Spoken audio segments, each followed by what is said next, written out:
तर नमस्कार मंडळी, मी पूजा आणि तुम सर्वांचं स्वागत आहे माझ्या आजच्या मिनी ब्लॉगमध्ये. आज सकाळची मॉर्निंग तुम्ही पाहताय. गुंड्या आणि गुंड्याचा डॅडी मस्त चावमेव खेळतात आहेत आणि त्यांना असं मस्त खेळताना बघून खूप छान वाटतं. मॉर्निंग एकदम फ्रेश होऊन जाते आणि मग नंतर तयारी चालू आहे ती म्हणजे ब्रेकफास्टची. तर ब्रेकफास्टसाठी गुंड्याला मी अंडी दाखवते. आजी त्याला विचारते हे काय आहे काय आहे, तर साहेब सांगतात की मम्मा हे अंडा आहे. तर आता सध्या मी डेली गुंड्याला अंडी देते आहे आणि त्यासाठी एक एग बॉयलर मी ऑर्डर केलेलं आहे ॲमेझॉनवरून.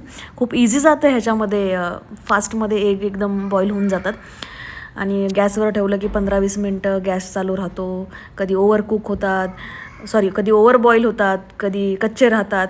पण ह्याच्यामध्ये कसं आहे, आपलं नॉर्मलचं पाणी त्याचं जे ठरवून दिलेलं जे लिमिट आहे त्या लिमिटचं पाणी त्याच्यामध्ये टाकून द्यायचं, अंडी सोडायचे, बटन ऑन करायचं आणि विसरून जायचं. ॲटोमॅटिक अंडी बॉईल झाले प्रॉपर की ते ॲटोमॅटिक बंद होऊन जातं. आणि अशा टाईपमध्ये हे माझं एक काम. मम्मी आज काय बेत? चिकन बिर्याणी. ओके. फास्टमध्ये होणारी कुकर चिकन बिर्याणी. तर त्याच्यासाठी इथे पातेल्यामध्ये तेल टाकून फोडणीची तयारी केली. पहिल्यांदा आपल्याला जे चिकन आहे ते फोडणीला द्यायचं आहे. तर त्याच्यामध्ये कांदा, आलं, लसूण पेस्ट वगैरे टाकली. दादा तुला काय खायचं? चिकन खायचं दादू. दादू, हे काय आहे दादू? काय आहे? चिकन आहे? चिकन चिकन हा, चिकन खायचं. आणि इथे अशा पद्धतीने गुंड्या भाऊंचं पाहणीचं कार्यक्रम झाल्यानंतर मग आम्ही चिकन उकडायला टाकून दिलं. मग तिथे बसून गुंड्याने सगळं ऑब्झर्व केलं, कारण आमच्या घरातले आता ऑलमोस्ट सगळी कामं ही गुंड्या भाऊच्या ऑब्झर्वेशन खालीच होतात. त्याला दाखवल्याशिवाय आम्ही कोणतंच काम घरामध्ये करू शकत नाही. आणि मग छान असे चिकन अळणी रस्सा रेडी झाला आणि मग गुंड्यानी कार्टून बघत बघत थोडा अळणी रस्सा एन्जॉय केला. त्याला अळणी भात खूप आवडतो आणि खूप आवडीने तो खातो. हे बघा, नवीन शिकलो आहे आम्ही आता वाटी घेऊन स्वतःच्या हाताने रस्सा प्यायचा.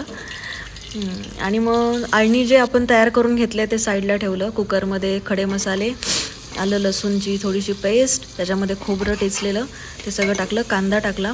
खड्या मसाल्यांमध्ये आपले जे बेसिक मसाले असतात तेच टाकायचे. आणि मग कांदाचा छान परतून झाला की त्याच्यामध्ये वरून टोमॅटो सोडून द्यायचा.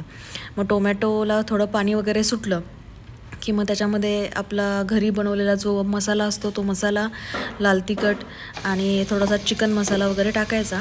आणि बिर्याणी राईस छान असा धुवून घेतलेला तो बिर्याणी राईस त्याच्यामध्ये सोडला आणि थोडी कोथिंबीर टाकली आणि एकदम मीडियम टू लो फ्लेमवरती 1-2 ते 3 त्याच्यामध्ये शिट्ट्या दिल्या. 2 किंवा 3 डिपेंड्स, आता ते तुमचा कुकर किती लवकर भात शिजवतो त्याच्यावरती डिपेंड आहे.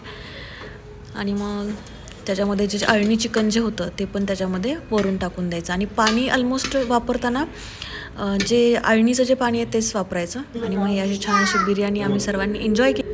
तर मंडळी, असा होता माझा आजचा दिवस. उद्या भेटूयात नवीन ब्लॉगमध्ये. तोपर्यंत आपल्या मराठी मुलीला लाईक, कमेंट आणि शेअर करायला विसरू नका. थँक्यू.